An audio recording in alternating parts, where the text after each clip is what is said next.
right, let's have a look. Next question. Has anyone else had a major loss of contact with old friends and networks once the people-pleasing behavior is addressed and stopped?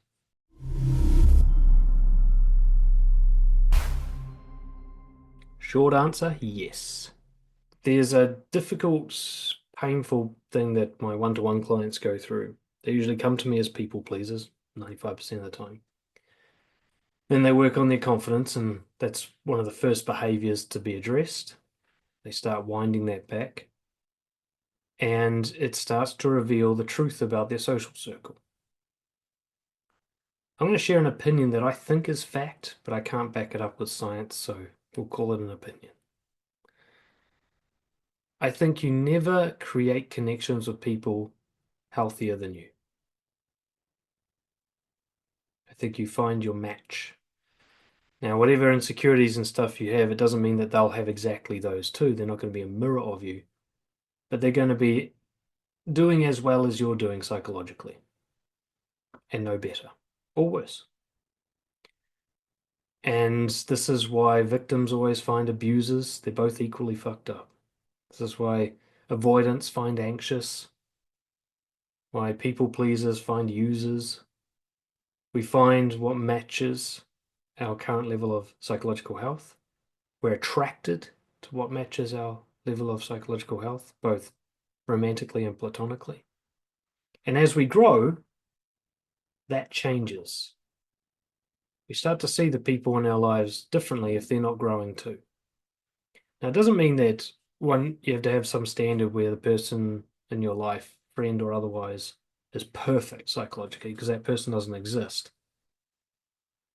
But if you're not finding someone who's, as I say, facing north, they're not facing in the same direction as you, working on themselves in a similar way to you, or at least supportive of that kind of work and encouraging of it, you are going to grow away from them.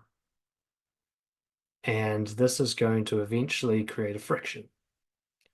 I've retained, because I'm an extroverted, nice guy, I used to have a lot of people that I'd call friends. I wasn't actually deeply connected to any of them. None of them would, well, very few of them would get up at 3 a.m. to come rescue me from a drama or something like that. They weren't real friends, but they were people who I thought of as friends. As I went through my changes, if we come to my current self, I'm only in contact with like 5% of them. The rest are gone. It's not because they're bad people or anything like that. It wasn't like I was surrounded by narcissists, as a lot of people seem to think they are, and so on. It's just as I changed, they didn't. And it also revealed that I had found people that matched my lower psychological health level. So when I had low self-confidence and low self-esteem, I met people that matched that in some way. And as I improved on that, they no longer appealed to me as people to be around. So, for example, a lot of them were pretty heavy drug users and drinkers.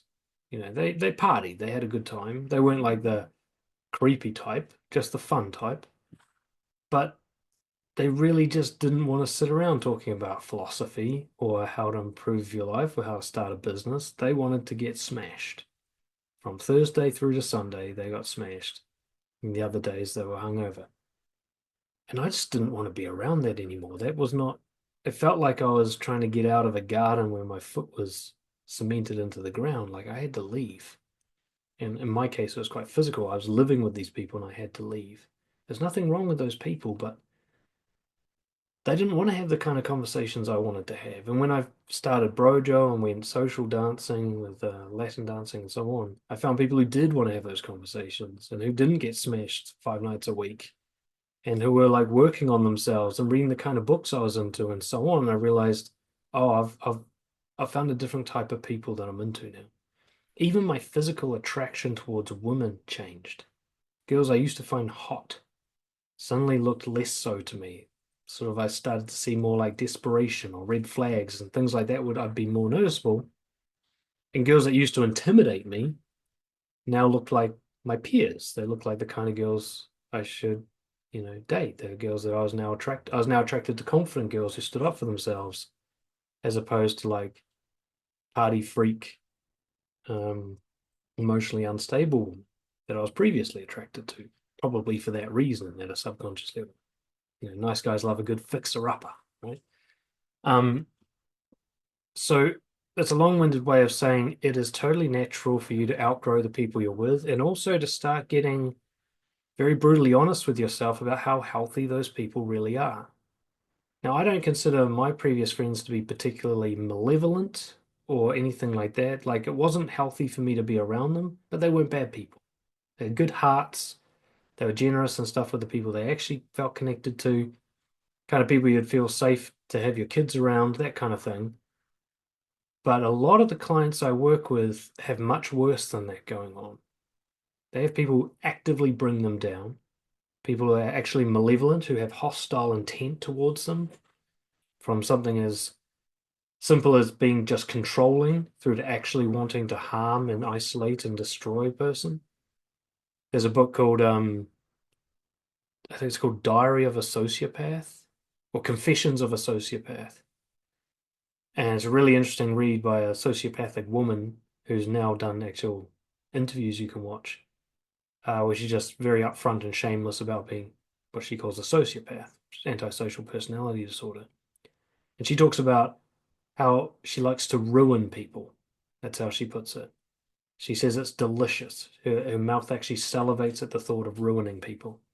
And for her, ruining people just means getting inside their head and completely changing the course of their life. Sometimes they don't even know it's happening or whatever, but her actual primary motive is to influence people in any way that makes their life more chaotic for her own amusement, just to get a sense of power.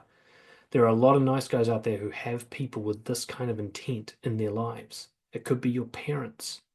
It could be the best friend you've had since you were a kid. It could be your long-term partner. It could be very painful to realize who these people are. And they identify themselves usually by being the most discouraging about the changes you're making, to be the most resistant, most unhelpful. And it's also, it becomes your changes and your growth actually becomes a great qualifier. Who's supportive of me? Who's on board with this? Who's keeping up with the new guy? And that's like the friends I still have now, none of them got in the way. Most of them were supportive. They might have teased me or something for, oh, you're going to be a coach, Mr. Hard Out over here. Um, but they were on board with it. They supported me. Then there were others who were actively, directly discouraging. And it was interesting to see them come out of the woodwork to be like, whoa. And there were others who were passively or indirectly discouraging, like the ones who try and encourage me to drink, that kind of thing. They weren't saying I shouldn't make my changes, but they were encouraging behaviors that would slow me down and so on, trying to keep me the same.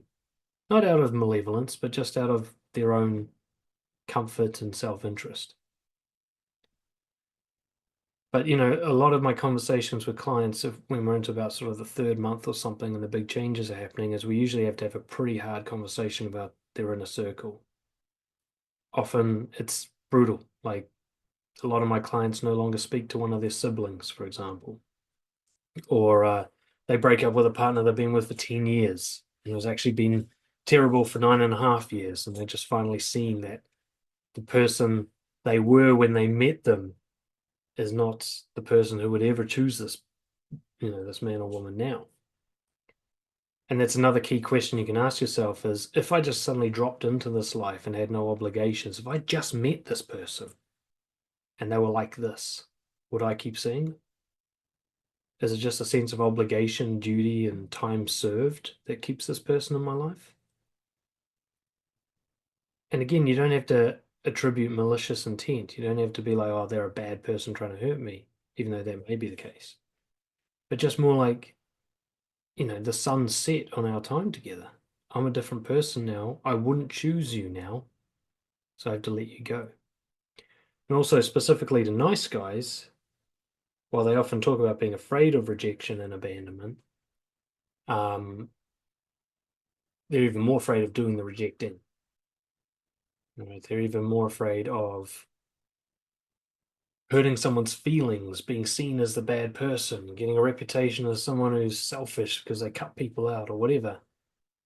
And if that's the only reason you're keeping someone in your life, that you're worried about being seen that way, then that's probably not someone you should have in your life. So I recommend that everyone does a fairly ruthless assessment of their social circle. I've recommended this in one of my courses. You just write a list of everyone who you see at least once a month. And next to them, you just put positive, neutral, negative. So positive means they improve your life. Neutral means you're not sure what impact they have, if anything. And negative is it's worse to be around them. You're better off without them. You can see that in terms of how you behave and feel in their presence and afterwards.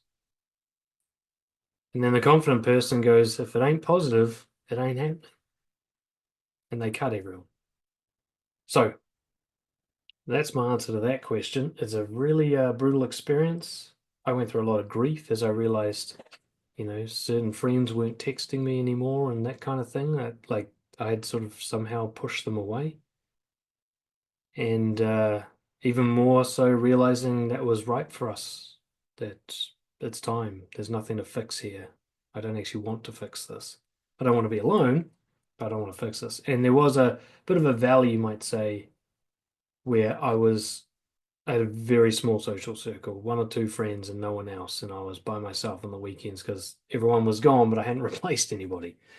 And if you're willing to go through that valley to create the space for new people, then you can completely change your social circle. But it goes in that order. In order to plant a new garden, first you do weeding and you're left with like empty dirt. Then you build a garden. So if you cling to people because you don't want to be alone, you're actually filling up space for someone else to enter, which means you'll never replace them. But yeah, it's pretty brutal.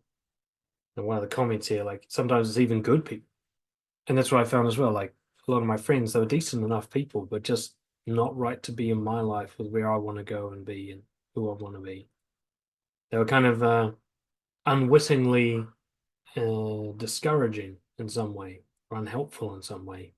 Even if they had good intentions, good hearts, they were decent enough.